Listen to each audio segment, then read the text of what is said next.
Vedare tinokuchingamidzai zvekare kune chimwe chirongwa pano paZoom, Facebook Secrets and Confessions. Tadzoka zvekare nemamwe mamessages. Regedzai tibva tapinda mumamessages edu atadzoka takakubatirai. Zvakangoma hazvo veduwe. Pane imwe message iyo yandakatumidzirwa ichibva kuna vanzvadzi vedu.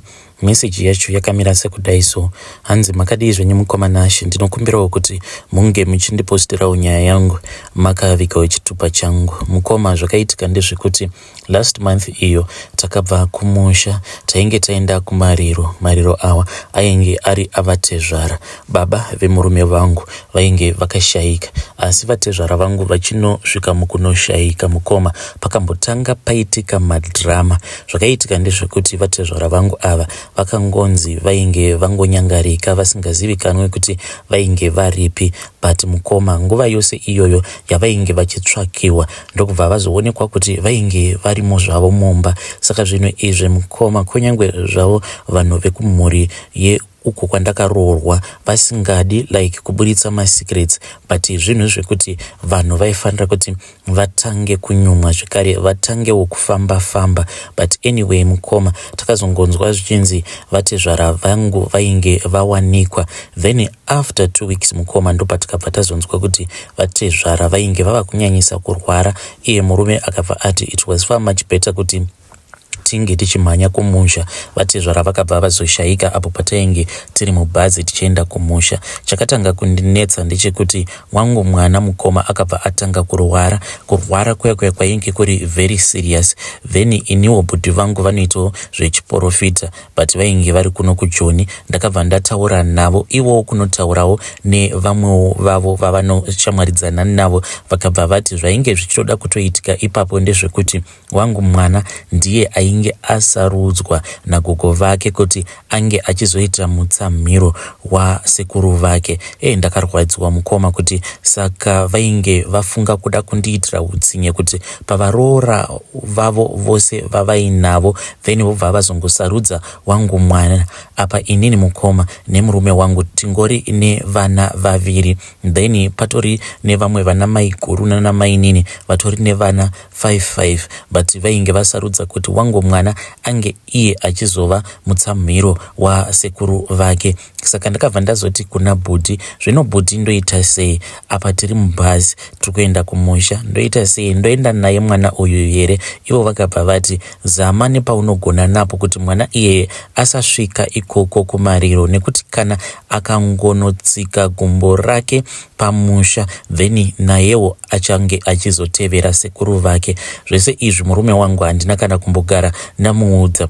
Bhudhi vakabva vazotaurawo nevamwe mainini munin'ina wangu. So mainini ava vanogara kuma areas ekurutenga uko. Zvatakazotoplana mukoma ndezvekuti bhazi parakazonomira then ivo mainini vainge vakatotimirirawo vachingoita sekungewo vainge vachingoda kungotiona ndokubva vatotora mwana. Murume haana kana kukwanisa kumboziva kuti chii chainge chaitika. Nanhasi mukoma, zvinhu izvozvo ndakatongozvikipa as a secret because ndakaona kuti zvainge zviri nani kuti ndinge ndichichengetedza upenyu hwemwana wangu than kuti ndinge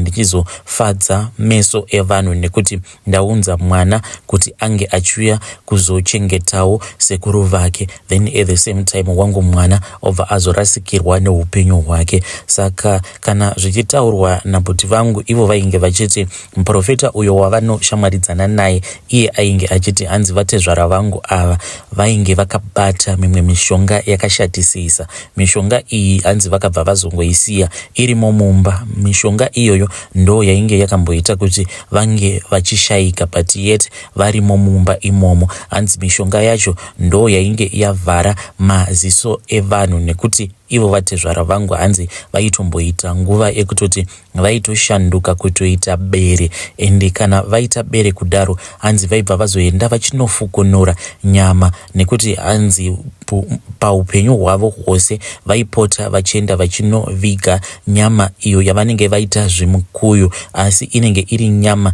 yevanhu avo vavanenge vakaurayisa. Saka ipapo pavakazongochinjwa kuita bere vainge vava kusakwanisa zvekare kuti vange vachishanduka. Ndokusaka mishonga iya yakabva yazovhara meso evanhu vose vainge varipo pamusha ipapo, kuitira kuti vasakwanisa kuzoona kuti vatezvara vangu vainge vashanduka kuita bere. Saka apa vainge vachirwidzana nekuti vasati vafa vatange vadya nyama yose iyo yavainge vakaenda vakanoviga, zvimukuyu izvozvo zvevanhu zvavainge vakaenda vakanoviga. Pavakazopedza kudya nyama yose iyoyo yezvimukuyu zvevanhu avo vavainge vakaurayisa, ndo pavakabva vazoshanduka zvekare vakabva vazoita munhu, ndo pavakabva vazokwanisa manje kuchioneka. Ndo zvandakaudzwa izvozvo nabhuti vangu mushure mekunge vabatsirwawo neimwe shamwari yavo anova ari muprofita. Mukoma mwana wangu akarwara zvekuti maziso ake awa cheblack church yatainge tava kusachiona, waingoona akangoita white mumaziso. Then takazoti tapedza kuviga vatezvara vangu, patakazodarika tichitora mwana, takabva tazotoona kuti mwana ainge ava kutotamba, kutoita sekunge ainge asina kana kumbogara arwara. Then takazoti tatora mwana parutenga tava kudzoka kuno kuJoni. Mukoma ndakati ndichingonopinda mumba ndakangonzwa hana yangu ichirova, kumusana kwangu uku kwainge kuchirema zvokutorakidza kutoti ndiri munhu ainge akabva uko ndakasengedzwa zvikwambo, ameno kuti zvikwambo zvavamwene vangu here kana kuti zvikwambo zvavatezvara. But hana yangu yakatanga kurova, hana yangu yakarova mukoma zvokuti ndakasvika pakugara pasi ndichipera simba kutonzwa kuti panapa mweya wangu wava kutoda kutobuda. Zvinhu zviya zvakabva zvamboti zii. But takatanga kunotisa mukoma, chatakatanga kunotisa ndechekuti minyama yakatanga kupinda mumba wangu murume. Kubasa kwavo vanopiwa mari on a weekly basis. So far ava ne3 weeks achingorasa mari. Anongoti achibva kubasa mari iya inobva yatorasika. Apa isusu mukoma hatisi vanhu vekuti tigere mutauni mekuti murume wangu anombokwira motikari kana kuti anozoita zvemagirlfriends, nekuti isusu tinongoshandawo zvemapiece jobs mumapurazi. Saka nguva zhinji kana tiine kwatinenge tichienda kunoshanda piece job tinototi tinge tichienda takawanda. Iyo anokwanisa kuendawo nevamwe varume vachienda like kunonhongerera madomasi, like izvezvi isizeni yekunhongerera madomasi, vanotoenda ikoko vakawanda. Paakatanga kurasa mari ndakati zvimwe kuda majokes, munhu ari kungondiprengawo, ari kuita majokes neni. But the following week paakadzoka zvekare mumba achingotura mafemo ndokubva atongopinda mumachira akapfeka zvekare nebhutsu. Ndakati ko baba ava chii chiri kuitika kwavari? Ndo paakabva angoti kwandiri iyewo haachazivi kuti oita zvekuita sei, because ainge arasa zvekare mari yose mukoma. Ndakamubvunza kuti saka mari yacho muri kumboirasa sei? Kasi mava mwana mudiki here wekuti kana akabatiswa mari haazivi kukosha kwemari, anobva angokanda mari iya pasi? Then murume wangu akangoramba akati zii, achiti iyewo haasi kutonzwisisa kuti zviri kumbofamba sei. Then the third week mukoma that same thing happened. Ndakatomupawo idea yekuti sezvo kwamuri kushanda uko kuri kuri, madii matora mari iyoyo mobva maiisa mubhutsu, kana kuri kunzi munenge muchitya kuisa mari yose mubhutsu 1, imwe munoisa uku imwe munoisa uku. Asi still mukoma chakazotinetsa ndechekuti murume paakazosvika mumba ainge angori ne10 rand. 10 rand iyi ndo yega yakasara ingorimo mubhutsu imomo, mubhutsu yake yekuright. Imwe mari yose yainge yanyangarika. Haisi zvayo mari yakawanda, because kunoko kwatiri mafortnight tinowana ma950 pafortnight. Saka yose mukoma yakapukutwa for 3 weeks, mari iyoyo ichingopukutwa each and every Friday pavanenge vatambira, mari ichingopukutwa. Saka zvinhu zvekuti zviri kungomushungurudza zvekare, zviri kumurwadza pamwoyo. Ende iye kuti ndinge ndichitaurawo naye kuti ndimuti saka todii nhai, tofamba here? Kwavo ivo vanoti havabvumidzwi kuti vange vachienda kuchechi dzemweya, zvekare havatobvumidzwi kuti vange vachienda kumapendecostal, nekuti vanoti mapendecostal machechi asatani. Vane chechi yavo iyo yavanopinda, yavakakura vachipinda. Saka chechi yacho inongoti iyo ndiyo yoga ine makii ekudenga. Dzimwe dzose chechi havatendedzwi kuti vange vachienda kupendecostal. ende kumasowe it is worse. Vanobva vati kumasowe kunoitwa zvoun'anga. Then kuPentecostal hanzi maPentecostal paya pavanenge vachitaura nendimi vanenge vachitaura naSatani, ivo vasingazivi zvavo kuti vanenge vachitaura naSatani. Saka kuchechi kwavo hakutoitwi zvemweya zvachose. Saka mukoma, inini handichazivi kuti nemurume wangu ndoita sei. In secret mukoma, I do consult zvangu nehanzvadzi yangu, iye murume wangu asingazvizivi. But now ndava kusvika pekuti ndava kunzwa kuti awa ava makata ekutoti anotodawo kuti iye semurume ange achindibatsiridzawo. But mukoma, iye murume wangu anongoti ngatinamate, kana kuti anongovhura vhesi obva atoverenga vhesi riya obva atorara. Saka zvakazoitika recently mukoma zvava kuita kuti ndinge ndichitya, ndinge ndichifila kuti awa makata awa ndava kugomberwa manje kuti ndirambe ndongomakwidza. Ndava kutofunga kuti it is far much better kuti ndozvitorera vana vangu ndomboita separation naye murume uyu kusvika azofikisa izvo zviri kunetsa mumhuri yekwavo, kuitira kuti zvisazondidyirawo vanguvo vana. Kana kuri kuzonziwo tinenge tatendedzwa naMwari, aiwa nerimwe gore tichazodzokerana zvedu kana zvekwavo zvambotapudzwa, nekuti pari zvino zviri pahoti, zviri kupisa. Ende ndinotoona kutoti pasina kana nguva umwe chete anotodona kufamily kwavo, because nezviri kuitika it is very strange. Mukoma, ndakatanga kunotisa kuti mumba maingokwanisa kungoitika mamwe masounds so ekuti autombonzwisisi. Like inini nemurume wangu tinongogara zvedu mu1 room, then kunoko kujoni ndiko kwatigere nemwana wedu mudiki, then umwe wacho muhombe ndiye agere namama vangu kumusha uko. Saka tinongogara zvedu mu1 room. Zvakazoitika mukoma, pandakatanga kunotisa masounds mamwe andisinganzwisisi kuti ari kubva nekupi. Chakaitika ndechekuti ndakangosiyawo poto pastove. Munongoziva zvezvo zvekuti unenge wabikawo sadza rakati one day, then sadza riya robva razongosara mupoto. Saka ndakangoklina chitofu changu ndokubva ndangosiya kapoto kaya kesadza karipo. Asi mukoma, takazoti tarara, ndakazotoita zvekumuka ndichita zvekuvhunduka mushure mekunge ndanzwa ruzha urwo rwainge rwakonzereswa nepoto iyo yainge yadonha ichibva pastove ndokubva yanowira pasi. Saka yakabva yaita ruzha rusingaiti. Ndakamuka mukoma, ndikabva ndatanga kutarisa kuti chiiko chainge chakonzeresa kuti poto iyi inge ichizodonha kubva pastove, yet inini ndainge ndakanyatsokuiseta zvakanaka zvekuti isazodonha. Saka ndo zvimwe zvezvinhu zvakatanga kuitika. Then recently, even though ndainge ndichingonzwa mamwe masounds like kushinyira pasi pemubhedha, zvekuti tinobva tatombofunga kuti kasi pane nyoka here pasi pemubhedha. Wanguwo murume kana ukamuti madii mambomuka timbodongorera pasi pemubhedha, anenge achingokudza kuti hapana kana chimboripo. Saka pari zvino ndinotoacta sekunge ndini amai, ndini murume. Ndinobva ndazototora foni yangu ndobva ndazotopfugama ndichitsvaka pasi pemubhedha kuti hapana nyoka here. Then mukoma, recently zvakazoitika zvekuti kana ndega zvakandivhundutsa ndezvekuti ndakati ndabva kubasa, then ndokubva ndazongosvika pamba. Mwana wangu ainge achitotambawo uko kune kamwe kakreshi kwatinomusiya. Ndakabva ndati rekedzai ndinge ndichimbonoita mabasa angu iye asingandikanganisi mabasa angu. Ndakati ndiri ndega mumba, ndakangoita sekunge ndainge ndanzwa voice, but voice iri rakaita sekunge rakazevezera riri kure, rakabva rangoti kwandiri, nhasi munotsikwa nevanhu vakuru. Just like that mukoma, voice iroro ndo zvarakangotaura. Ndokubva ndatanga kutarisa ndikati ko munhu ataura mumba munhu ambori ani, ende why munhu uyu ataura angoti kwandiri nhasi munotsikwa nevanhu vakuru. Saka mukoma, zvinhu zvekuti zvakandivhiringidza. Munoona, unokwanisa kusangana nesituation yekuti unenge wava kusaziva manje kuti zvinhu zvandanzwa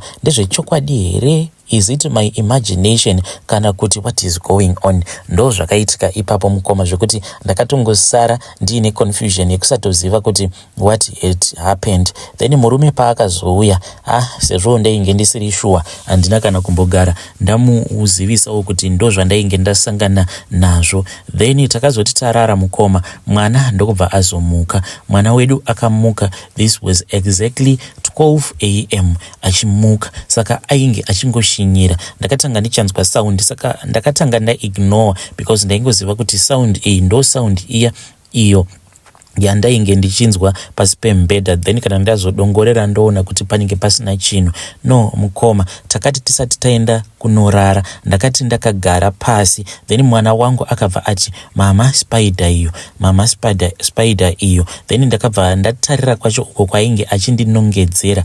Mukoma, ndakaona rimwe zispider rekuti kana upenyu hwangu hwose ndainge ndisati ndamboona zispider rakakura kudaro. Rainge rakaita zihombe, rainge rakaita zvokunamira pamazen'e. Saka pandakatsvaka mopu yekuti ndinge ndichida rekutsimbirira pamazen'e ipapo, then ndobva ndazoramba ndongoritsimbirira kusvika razotushuka. Then ndakati ndichitsvaka mopu mukoma, by the time yandakazodzoka mumba ndakabva ndaona kuti painge pasina kana chinhu. Iye murume ndakamuti ko zvandakuti rambai makatarisa apo pacho pataona spider. Murume akabva ati spider riya rorakidza kuti razongotiza because ndangoti ndangobwaira ndokubva ndatoona kutoti panga pasisina kana chinhu. Saka chinhu ichocho mukoma chandakaona chakanzi nemwana ispider, but rainge risitombori spider zvachose.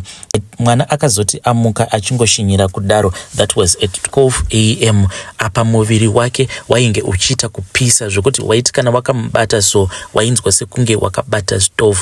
Ndakazama nzira dzose dzadaige ndichifunga kuti mwana uyo anokwanisa kuita right. Kudzamara ndazotoita zvokufonera bhuti vangu. Ndakati ndafonera bhuti vakabva vati tora salt, then wobva wazomixa nemafuta aya ekubikisa, wobva wazozora mwana akamboita sekunge ainge aita right. Mukoma, spirit world iriko zvechokwadi because sezvandainge ndaunzwa nabhuti, ndakati ndatora salt iya yainge yakasanganiswa nemafuta, vakati nditange ndamuzora muhapwa dzake umu. Ndakati ndichingonomuzora muhapwa make umu mukoma, mwana akabva atanga kuburitsa furo. Aiti kana akakosora kudai obva aita sekunge akachidzwa, pobva pabuda rimwe furo rainge rakaita white. Temperature yake mukoma yakabva yatoita back to normal. Mwana ndokubva atoita right. Tikati zvaita, ndokubva tarara zvedu. But takati tichingonorara, mwana akaridza imwe mhere mukoma yekuti kana ndega ndakasvika pakupusa kupererwa kuti saka mwana zvaari kuridza mhere yakadai kuti ndinge ndichimubata ainge achindipushira kure. Ivowo baba vake kuti vange vachimubata ainge achirakidza kuti zvokubatwa ainge asingade. Aiti kana achiridza mhere kudaro aita sekunge pane zvinhu zvaainge achiona zvaainge achitya. Airidza mhere kudaro akaita zvokurara pasi akaviga chiso chake mukoma. Takatambudzika nemwana kubva kuma12, mwana achizonorara na4 am. Apa mangwana acho taifanira kuti tinge tichimukira kuenda kubasa, nekuti ikoko kwacho kwatainge tichienda kunoshanda kunotinetsei, nekuti kana ukasaenda kubasa murungu wacho anobva atokukanzura muregister for that week. Mukoma, takanotambura kubasa nehope nekuti takangorara for about 2 hours, dzichingoti 5 ndokubva atatopepuka. So inini mukoma, situation yangu situation yekuti ndega ndazongosvika pakuzviudza kuti munhu anenge aine bhutsu inenge ichishinya ndiye anozoziva zvekuita nayo bhutsu iyoyo, kukurura kana kungoramba akashingirira. Inini mukoma ndasvika pekuti kana kushingirira kwacho kwandiri hakucha make sense. Ndava kutoona sekunge ndinokwanisa kuzozvikuvadzisa kana kukuvadzisa vana vangu. Kwangu murume, sezvo iye achiti havatendedzwe kuti vange vachienda kumapendekostal kana kuenda kumachechi aya emaprofita, zviri nani kuti iye ange achiita zvacho zvaanofungidzira kuti zvinokwanisa kumuponesa ari oga. Inini ndambosuduruka. Tinenge tisina kurambana zvedu, but ndinge ndambozvisudurutsa for the safety of my children because vana vangu ndo priority yangu. Ndinoda kuti varambe vari safe. Vedare ndo message iyo yandakatumidzirwa ichibva kuna vahanzvadzi vedu.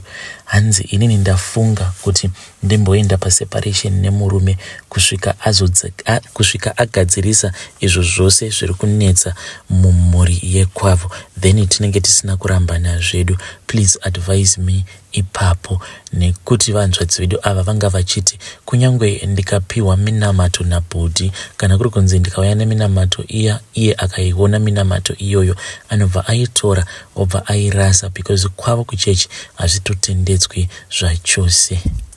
hey, pakaipa. Please let us try to speak with our sister in the comment section.